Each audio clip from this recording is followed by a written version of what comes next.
ఎంత గలీజ్ రాజకీయం అయిపోయిందంటే ముఖ్యమంత్రి ముఖ్యమంత్రి లెక్క లేడు, మంత్రి మంత్రి లెక్క లేడు, ఎమ్మెల్యేలు ఎమ్మెల్యేలు లెక్క లేరు.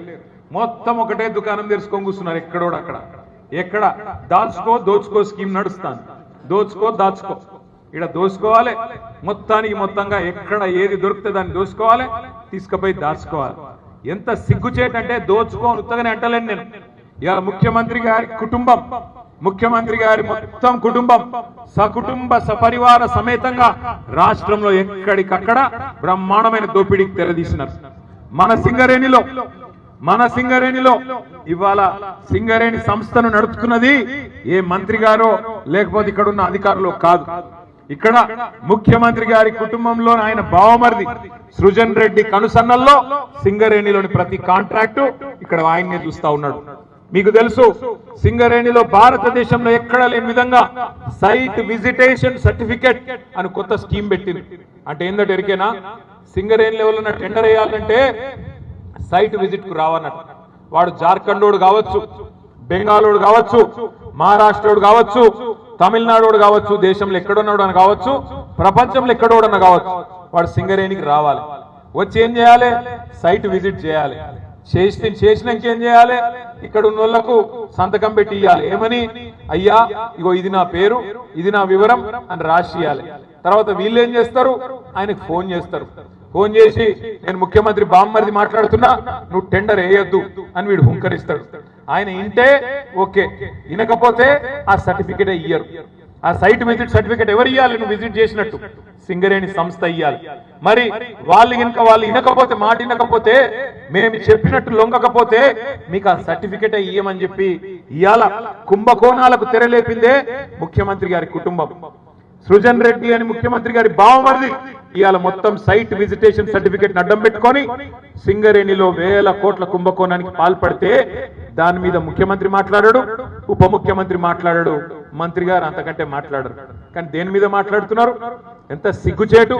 ఇక్కడున్న మా తమ్ముళ్ళు అడుగుతున్నారు, అన్నా మెడికల్ బోర్డు గురించి మాట్లాడు, ఇన్వాలిడేషన్ గురించి మాట్లాడు. ఆనాడు కేసీఆర్ గారి ప్రభుత్వంలో 16,000 మందికి మనం మెడికల్ బోర్డు ద్వారా వారసత్వ ఉద్యోగాలకు ఏదో కోర్టు చిక్కుంటే ఈ రకంగా ఇవ్వడం జరిగింది. కానీ ఇవాళ ఏమైతుంది, సింగరేణిలో వారసత్వ ఉద్యోగాలు ఇవ్వకపోగా, మెడికల్ బోర్డు పెట్టకపోగా, ఇంకా మీదికెళ్ళి ఉప ముఖ్యమంత్రి గారు శాసన మండలిలో స్టేట్మెంట్ ఇచ్చిండు. ఏమని చెప్తున్నాడు, మనం గతంలో ఇచ్చిన 16,000 ఉద్యోగాల మీదనట ఏసీబీ విచారణ, విజిలెన్స్ విచారణ ఈ ప్రభుత్వం జరిపిస్తుందట. నేను దమ్ముంటే ముఖ్యమంత్రిని మంత్రిని అడుగుతా ఉన్నాం, ఉప ముఖ్యమంత్రి గారిని అడుగుతా ఉన్నా, దమ్ముంటే నీ బావమరిది సృజన్ రెడ్డి మీద వెంటనే ఒక సిట్ అయి ఏసీబీ ఎంక్వైరీ అయ్యి ఎవడు దొంగనో ఎవడు దొంగతనం చేసిండో బయటకు వస్తుంది. మీరు వేయాల్సిన విచారణలు మేమిచ్చిన 16,000 ఉద్యోగాల మీద కాదు. చేసుకుంటే అది కూడా చేసుకో, మాకేం ఫరక్ పడదు. కానీ ముందు ఇక్కడ మెడికల్ బోర్డు పెట్టు. మా తమ్ముళ్ళకి వేలాది మంది ఎవరైతే ఎదురు చూస్తా ఉన్నారో వాళ్ళ కోసం పెట్టాలి. పెట్టకపోతే తప్పకుండా సింగరేణి ప్రధాన కార్యాలయాన్ని కూడా బీఆర్ఎస్ తరఫున ముట్టడిస్తామని చెప్పి కూడా వారిని హెచ్చరిస్తా ఉన్నారు. మీరందరూ కదిలి రావాలి. ఖచ్చితంగా ప్రతి బొగ్గు గనిలో కూడా మళ్ళీ అగ్గి మండిస్తాం, వదిలిపెట్టాం. ఇంకా కొంతమంది మాట్లాడుతా ఉన్నారు సింగరేణిలో సమస్యలు ఉన్నాయి. నేను ఒక మాట అడుగుతా, ఏమనుకోవద్దు తమ్ముళ్ళు మీరు కూడా. సింగరేణి బెల్ట్ మొత్తం మమ్మల్ని ఒడగొట్టి ఇలా ఈ బ్యానర్లు పట్టుకుంటే ఏమొస్తుందా నాకు అర్థం కాదు. గాడిదలకు కట్టేసి ఆవులకు పెడితే పాలు వస్తాయా? చెన్నూరులో ఒడగొడితిరి, మంచిర్యాలలో ఒడగొడితిరి, రామగుండంలో ఒడగొడితిరి, భూపాలపల్లి ఒడగొడితిరి, అంత బెల్లంపల్లిలో ఒడగొడితిరి, అంతటి ఒడగొట్టి ఇవాళ కత్తి వానికిచ్చి యుద్ధం మీరు చేయరంటే ఏం చేయాలి మరి? కేసీఆర్ చేసినప్పుడేమో బ్రహ్మాండంగా సింగరేణి కార్మికులకు బోనస్ ఇచ్చి, ఫిట్మెంట్ ఇచ్చి, మీకు ఇచ్చిన 10 వాగ్దానాల్లో 9 అమలు చేసి బ్రహ్మాండంగా మిమ్మల్ని కడుపులో పెట్టుకొని చూసుకుంటే మా వాళ్ళనేమో ఇంటికి పంపిస్తారు. ఇవాళనేమో ఇక్కడ కాగితాలు పట్టుకొని నిలబడతారు. ఏం చేయాలి మరి? కత్తి వానికిచ్చి యుద్ధం అమలం చేయమంటే ఇది ఎక్కడ న్యాయం తమ్మి?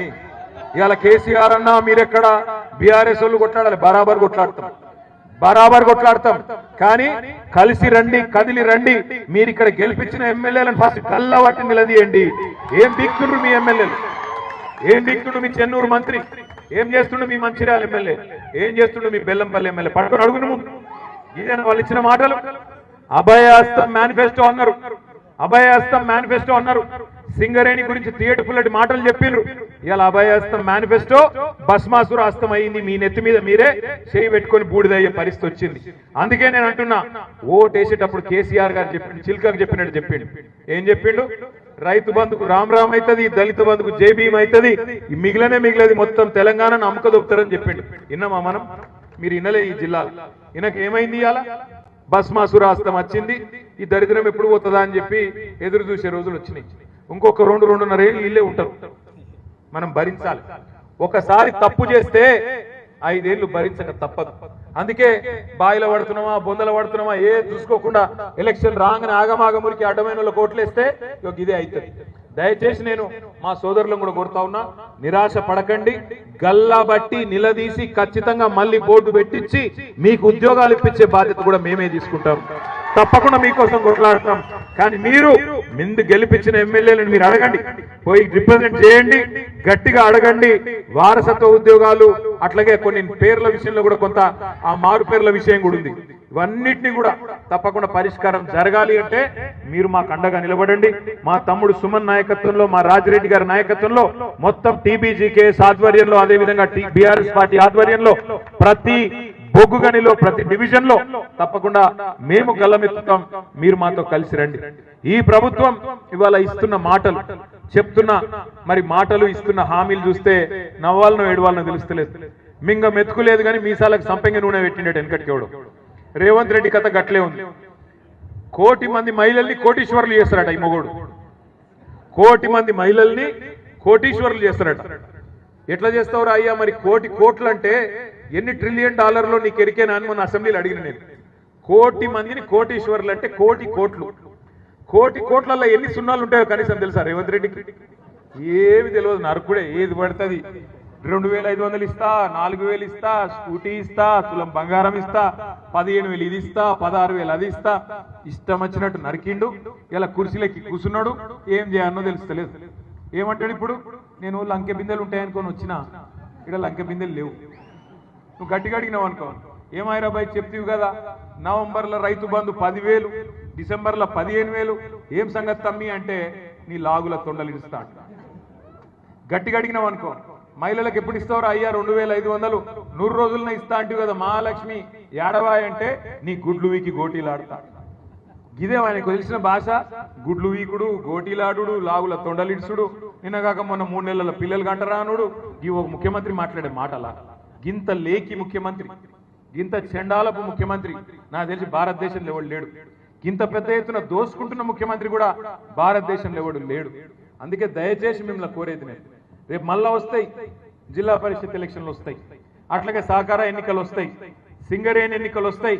ఆగం కాకుర్రి మళ్ళొక్కసారి. మళ్ళా గిట్లనే ఎలక్షన్ రాగానే వాడో 1000 రూపాయలు ఇయ్యా, వీడో 2000 ఇయ్యా, వాడో చాక్లెట్, వీడో పిపర్మెంట్ జేబులో పెట్టంగానే మళ్ళా ఆగమై ఎప్పటి లెక్క మళ్ళా బొందలు పడితే కాపాడేందుకు ఎవరు ఉండరు.